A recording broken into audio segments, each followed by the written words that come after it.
Viva la musica.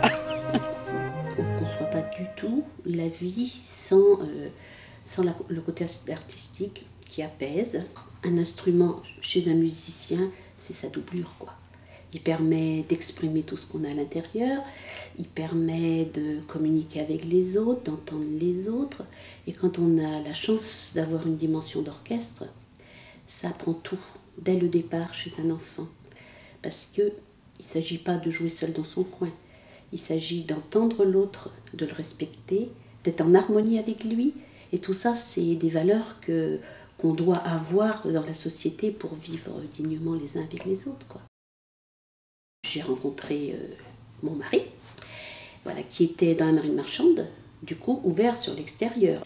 Et donc j'ai eu l'occasion de faire des voyages outre-mer avec lui et d'être confrontée à la détresse abominable des enfants qui sont sur les quais à mendier, à monter à bord, etc.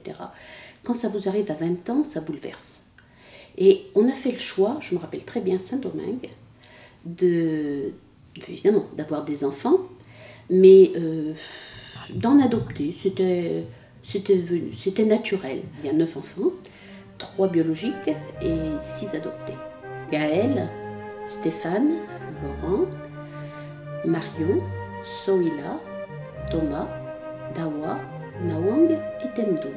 Alors le nombre, ça n'a pas été une compétition, ça a été le hasard de la vie, le destin, surtout vous choisissez tout ce que vous voulez, les rencontres, très important, avec les yeux ouverts en permanence, l'écoute de l'autre en permanence, qui ont été développées probablement grâce à la musique, justement au départ. Les rencontres sont fabuleuses sur les terrains, elles ne deviennent plus anonymes et elles vous obligent à vous engager.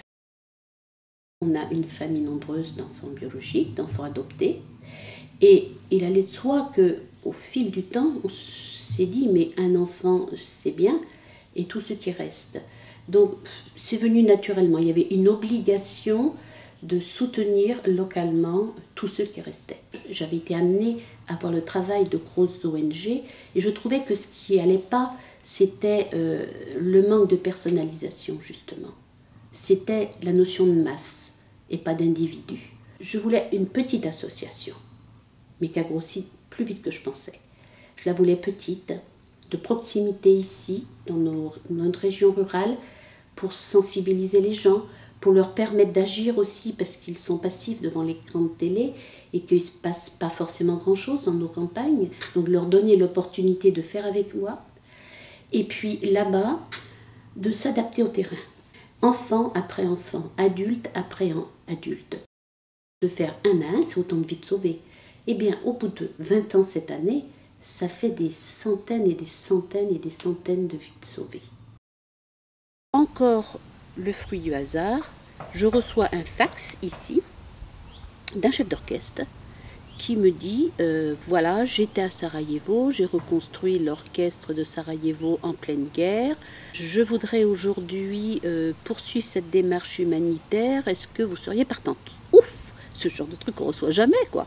Je réponds au quart de tour, il faut dire qu'en un quart d'heure, on a ficelé l'affaire. Et donc, c'est comme ça qu'on a fait, par exemple, dans mon village ici, fait venir l'orchestre national du Kazakhstan. La législation française a changé, il n'y a plus eu le droit de faire des tournées avec les orchestres. Donc, l'idée était du coup de créer un chœur à Paris, de puiser dans le vivier des professionnels qui existaient, et qui connaissent les œuvres à l'avance, du volontariat. Dans ce fichier, lorsqu'on décide de faire un concert, avec tel programme, s'inscrivent ceux qui veulent.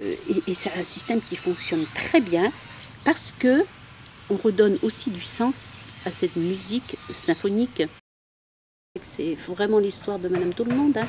Je n'ai rien de particulier, si ce n'est que je suis heureuse de vivre, que j'ai envie de transmettre cette joie de vivre à un maximum de personnes. Et qu'avec cette joie et cette foi, qu'elle soit religieuse ou pas, en l'homme, en autre chose, je crois que tout le monde peut faire pareil. Il y a Reggiani qui a fait une chanson, enfin, cet extrait qui était pour pouvoir caresser l'autre, il faut être artiste jusqu'au bout des doigts. On est espoir sans frontières. Et c'est pas neutre pour moi ce choix de nom.